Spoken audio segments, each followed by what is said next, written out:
Papasok na din tayo dito sa map 2. Makita natin, it is Gahon Gaming versus Just Gahon Gaming po magsisimula sa blacklist side. So, and yung GR po natin, malamang ay yung Just. So, Gahon Gaming, they will have the opportunity, no, to be able to set the pacing of these matches. Mabilis ba sila? Mabagal? I want to see the Raging Cebuanos in action. Titignan niya natin yung gantong strategy na pwede lang establish natin for the compound. But knowing that the side of Gahon Gaming, agresibo rin talaga sila in terms of their execution. Pero so far so good. Wala pang masyadong casualty. 1 minute and 40 seconds left para sa ating first round. Titignan natin, mukhang kokontrolin nata nila yung mid-side. Ayaw naman nila this time madali sa pag ginagawa ng side ng matches. And as for the side of matches, passive play lang daw ang kanilang pinapakita dito sa kaaga-agahang nitong map part na to. So, very standard ang pinagagawa nila dito for a 1 to 4 setup. Siguro, tamang control lang dito sa pillar. Kaso nga lang, ay nag-jump spot para sa side ng matches. Ayan, may AWM pa tong hawak si Rel. So, tingnan natin kung makahanap siya ng pitas. Potentially, will stop the push na gusto sana gawin ng Gahon Gaming. Kaso nga lang, utility use, feeling ko maganda. Granada din natapon. Headshot!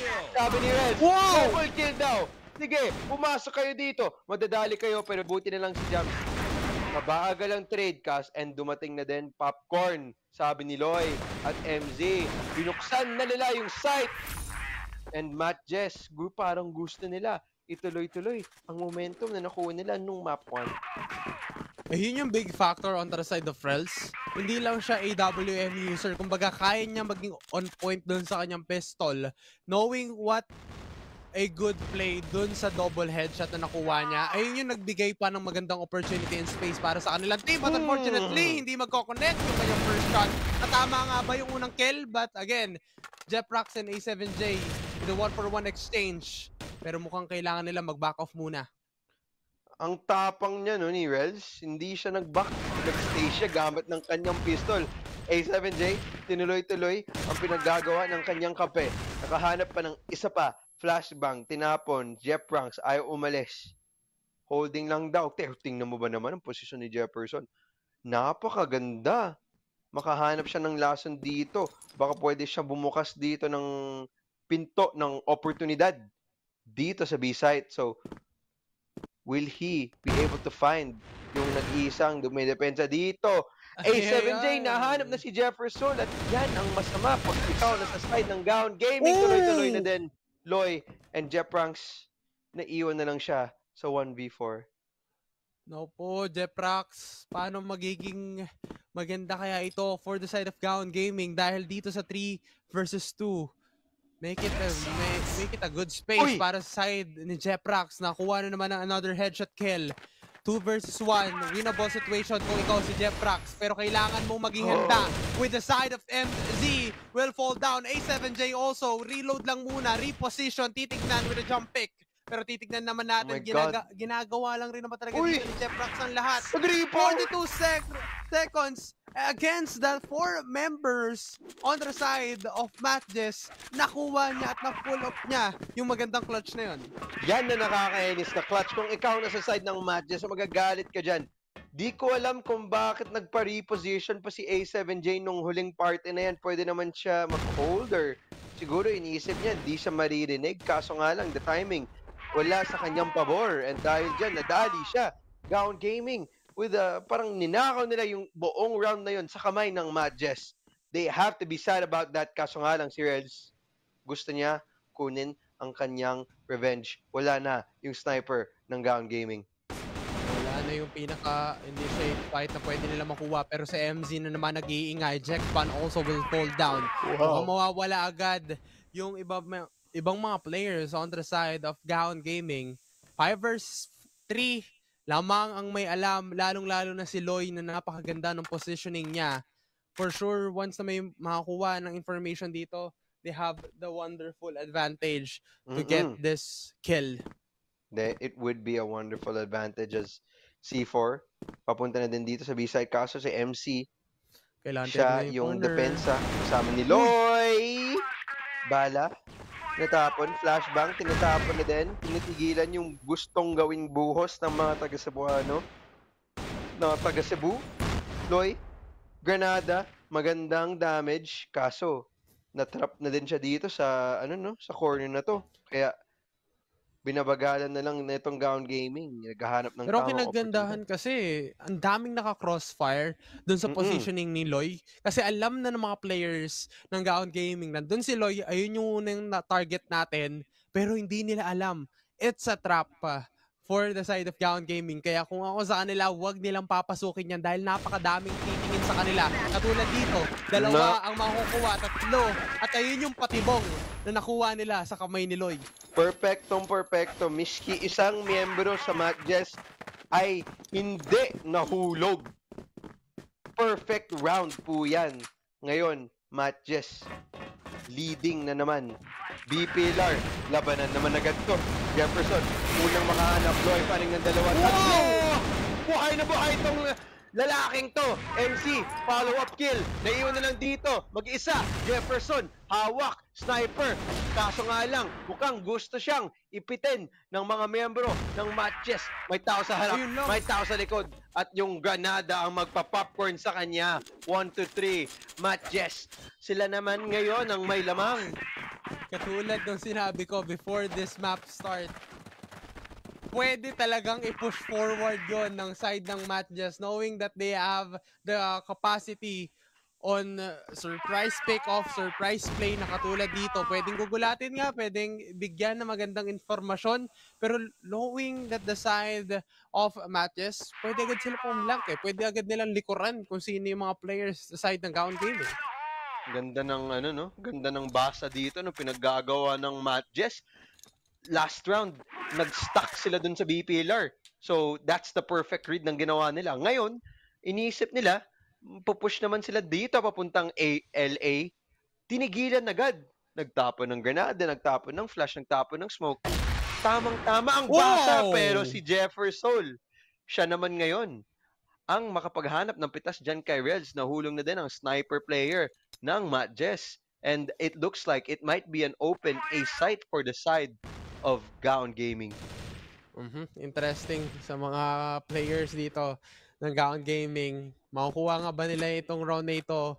For sure, they have the power na makuha ito. Kasi knowing na kompleto pa sila lahat, nandun pa yung mga utility usage nila, pero kailangan nilang iwasan kasi yung mga players ngayon.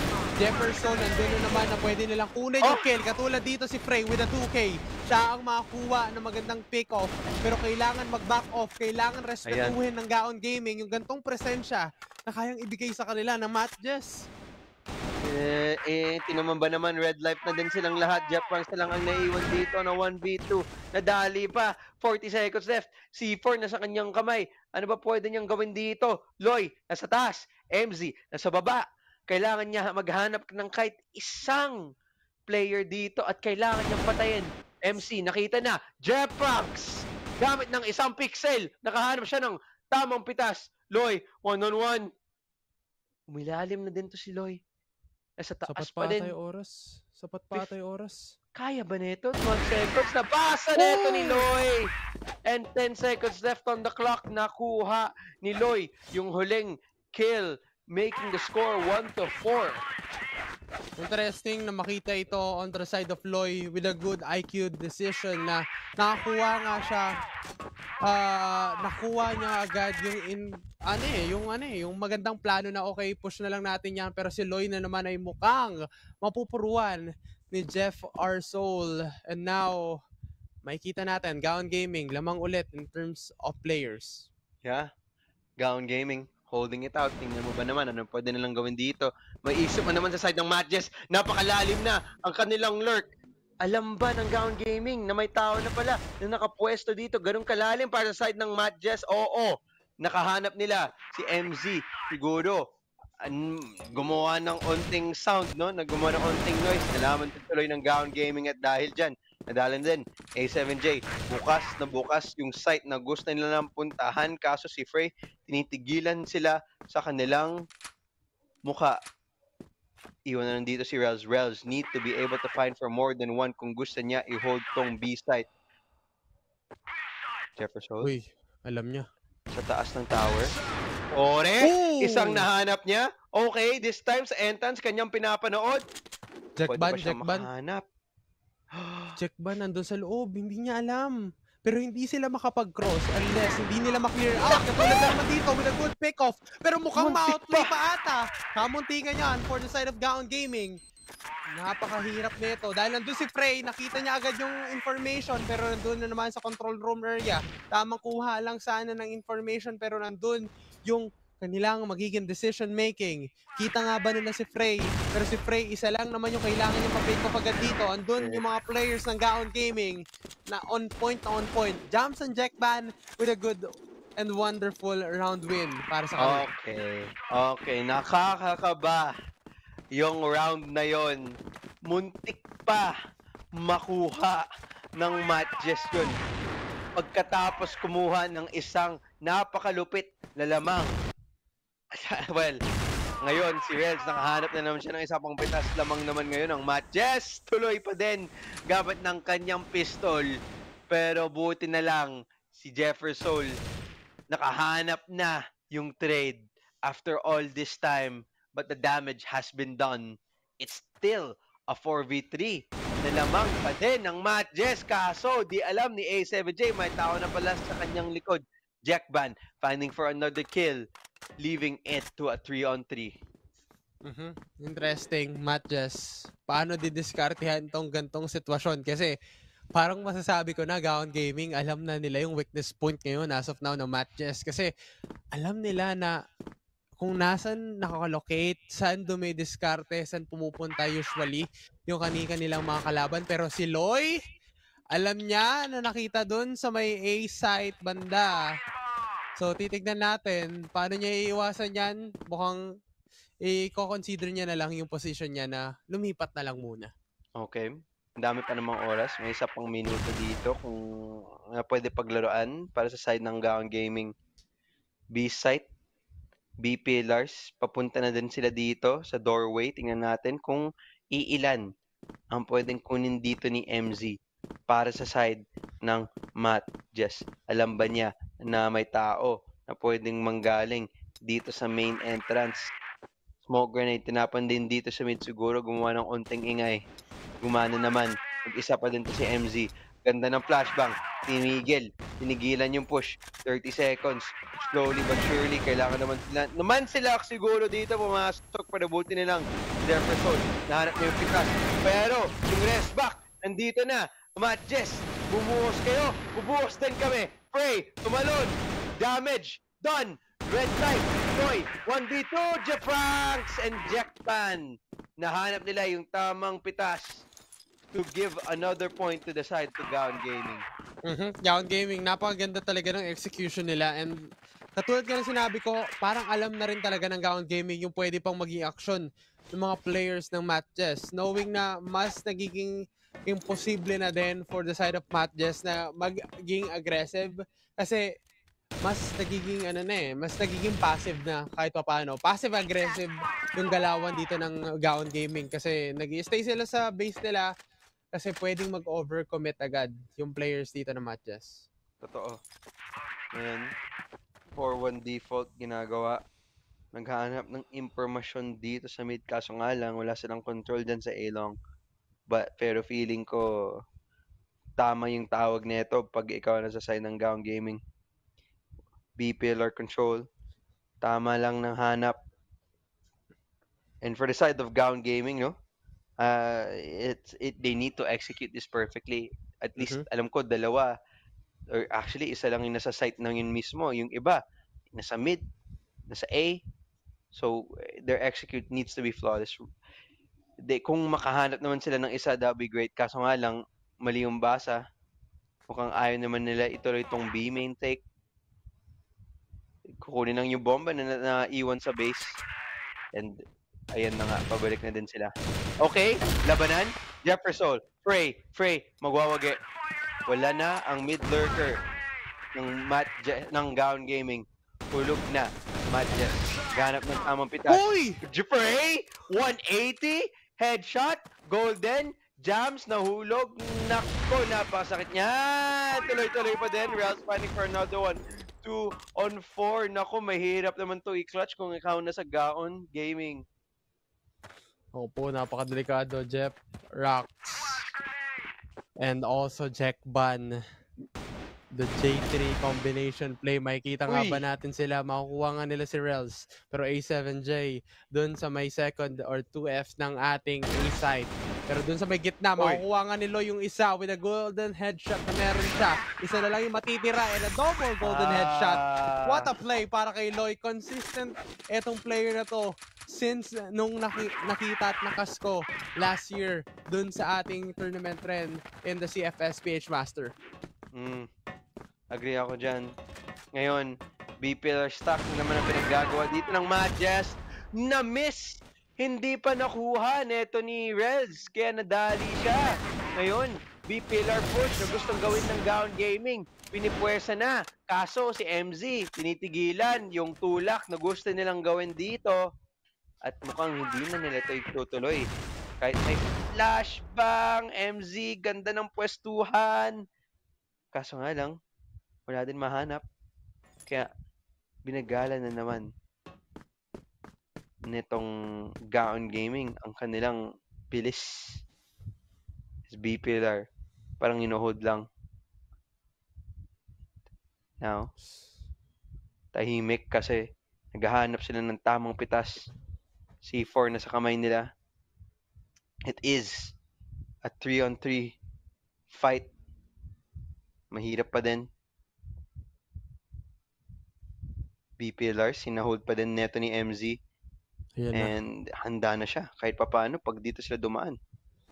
Kaso Kailangan mid ng pagandahan eh. Kailangan na lang pagandahan katulad dito. Slow and steady, a 2-1 setup para sa dalawang kupunan. Pero definitely, with this push, 50 seconds para sa side ng Gaon Gaming. Kailangan maging handa dito ni Frey. Mali ata yung tinitignan niyang location na pwedeng puntahan ng mga players. Kailangan niyang tignan yung left side. And now, 45 seconds in. Gaon Gaming ngayon. Ito na ang huling chance nila na push forward to into 5-4 score. Pero na-smoke agad yung daan na yung entryway nila on the side of A7J. Ang kulang dito, yung mid-control. Nandun yung kill on the side of Jason with a good punishment on the side of Frey.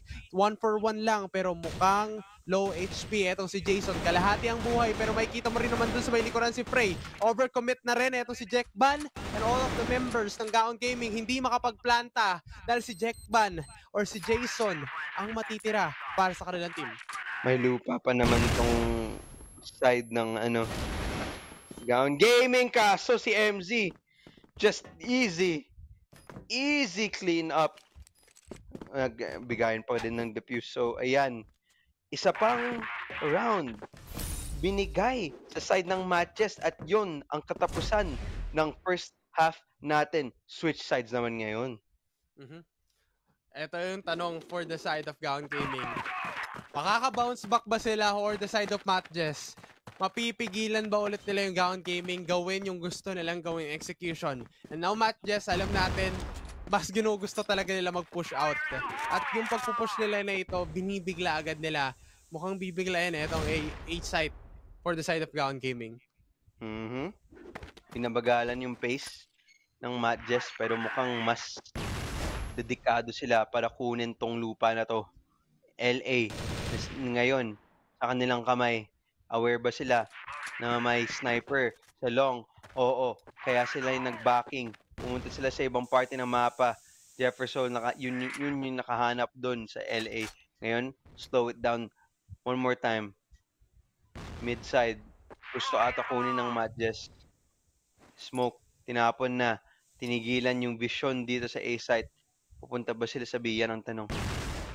A-split, B-split. What is it? Yan natin. Mukhang banana split ata yung gagawin. Pero Jason, gakuha nga daw. Pero once again, the side of GG, Gaon Gaming, trying to push in and trying to penetrate the offense onto the side of Matches. 6-3 score, mga kaibigan. Jeffrax ngayon nandun sa may gilid, pero mukhang binigyan rin ni Rels. There's gonna be a huge fight. Okay. Mukhang na corner na siya. Hindi na kinaya pa ng side ng Matches na makuha yung first round ng second half. Buti na lang. Down Gaming, nakahanap na din ng lugar para huminga. Ayan. Pero ngayon, tingnan mo, nangyayari sa BPLR. Mukhang bakbakan na naman dito. Kaso, mukhang handa ang Matches sa posibilidad. Hindi na nila tinuloy yung tulak nila papunta dyan sa BPLR. Siguro, mas mabagal na nang na-reclear ang kanilang gagawin. Smoke grenade, tinapon sa mid. Saan naman sila pupunta? Galing sa mid smoke na yan. Burst, palabas na sila. Umanan, pumunta sa spawn. Ata, ang gusto nilang puntahan.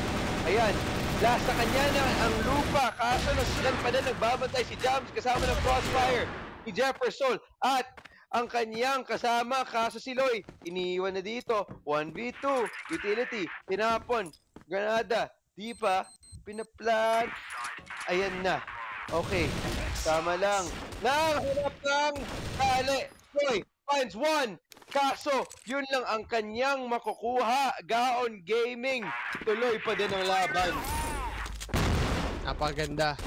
On the side of the team Gaon Gaming, trying to get this revenge pick off because of that isa na lang yung puntos na kailangan nilang habulin. At ito na ata yung sinasabi or pinag-uusapan natin kanina pa, R2G. Uy! With this score lead na nakikita natin, medyo nadaplis dun sa may pa ni Rels, pero kaya pa huminga neto ni Rels. Oo eh. Alam ko, sniper pa naman yan. So, kahit pa paano, okay naman na din. So, slow but sure, nagpo-push na din sila dito sa mid-side. Ito na naman ang laging gusto gawin ng Matches, kaso parang binabasa ng Gaon Gaming ngayon. Jason, isa na hanap. Pinatay niya ang kanyang former teammate.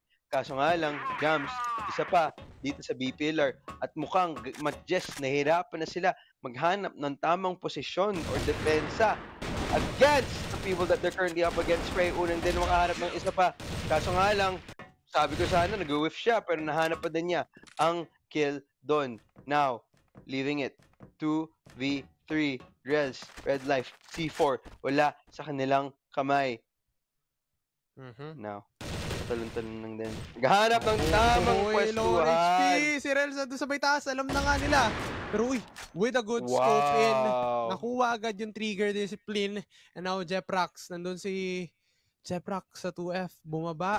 Pero kailangan natin mamataan. That unfortunately, Jeprax with a good initiate fight. Dikit ang laban natin. 6-6 score. Tie na tie, kumbaga. Yan ang gusto kong makita. Mahigpit na labanan. Hindi lang siya one-sided kagaya ng kinakita natin kanina. So ito, this is a better form ng Gaon Gaming na nakita natin. Ikumpara mo sa last map. At alam mo talaga, nakita mo sa experience tong mapang to. They have that experience. BPLR, gustong suguran. May defensive squad. Tingnan natin kung how aware they'll be dito sa setup na to.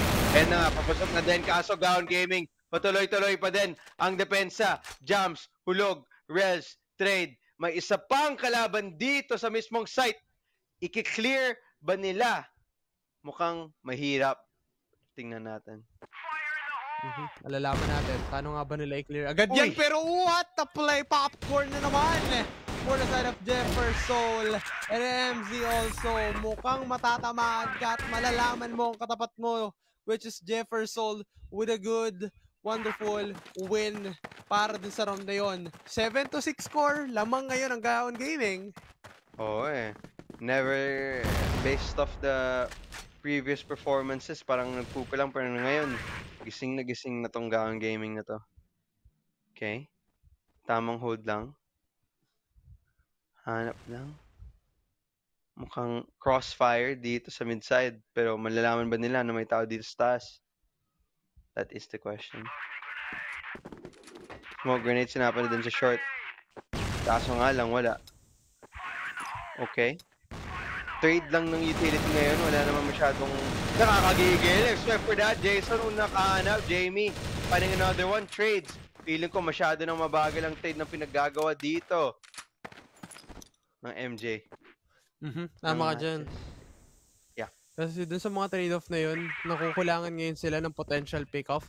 Pero once na makuha etong space na meron etong si Jefferson, napakahirap to. Katulad din naman dito, nakuha yung headshot on the side of Loy. Pwede niya ngayon open etong space para dun sa may A site. But unfortunately, mukhang nag-iikotan lang etong dalawa. Mukhang iikot, pero titignan natin paano nga ba yung magiging control on the side of Gaon Gaming. Mukhang mali ata yung dinadaanan dito ni Loy. Uy, Jason, nakahanap din siya kay Loy, making 6-8 scoreline. So ayan, Gaon Gaming, dalawa na lang ang kanilang kailangan panalunan para ibigay yung series na to to a map 3. Doon tayo pupunta kung panalo pa din sila. Dalawa na lang yung agwat. Jefferson, binabantayan, mid-side. Wala pa din. Holding it out pa. Chillax lang daw muna. Oo nga. Relax na nga daw. Jams, patalon-talon, naghanap ng pwestuhan. Ayan na. I like this actually. Di na maisip na may isa pa dyan sa corner na yan. At Jefferson, hanap na naman ng isa pang pitas. Ganda nun. Ang ganda ng ginagawa ngayon ni Jefferson for the second half. Parang halos siya yung nagbibigay ng big impact sa bawat panalo nila for this wonderful lead na meron ngayon. Jackban ngayon, napakadelikado ng corner neto. Pwedeng check agad ito, pero with a good crossfire play, si Jason pa rin na makakuha ng magandang pick-up on the side of MZ. 5 versus 3, winnable situation on the side of Gaon Gaming. Pero Matt Jess, nawawala ngayon ata sila ng mga magandang tutok. Pero nandun pa rin si Loy, consistent pa rin si Loy. Nako. Sakto lang, tamang depensa ng pinaggagawa dito ng Gaon Gaming at mukhang matches, wala silang kasagot-sagot. Kaya, potentially, Jason, hanap ng pwestuhan. A7J, isa din, nahanap niya. Smoke grenade, tinapon, tumigil sa impormasyon, di nila alam ano nangyayari. Kaso, the spray down to the rope, muntik na din siya madali dyan. Pero, mas handang si Jefferson dyan sa one-on-one na yon. Ang bilis nun, nung reaction time ng dalawa sa pagpindot nung kanilang left click. Tumama talaga yung first shot on the side of Jefferson sa kamay ni Rels. And now, makikita natin, paano nga ba dedepensahan ito ng team ng side ng Gaon Gaming. Kasi itong si A7J, may chance ang makakuha ng magandang panalo. At crucial round to para sa kanila. Yan, 26 seconds na lang nauwiwan dito. Timing. Aware naman to si Jams. Nakita na. Ay, 7J! Napanis isa pa. Now it's a one-on-one. Jefferson. Yun lang! Kaso the defuse. Yun lang. Nakapag-ano na. Hindi na pineke pa. Hindi na nag-overthink, kundi dinefuse na lang talaga. And now, Matt Jess, they want to push forward ang side ng Gaon Gaming sa map number 3. Parang more on gugustuhin talaga nila ito dahil andun na naman sila sa pag-push doon sa may mid-side. Dalawa na lang yung matitira. Pulbos talaga at naubos lahat. Loy na lang. At ayun na nga. Ganyan kabilis. At the side of Gaon Gaming with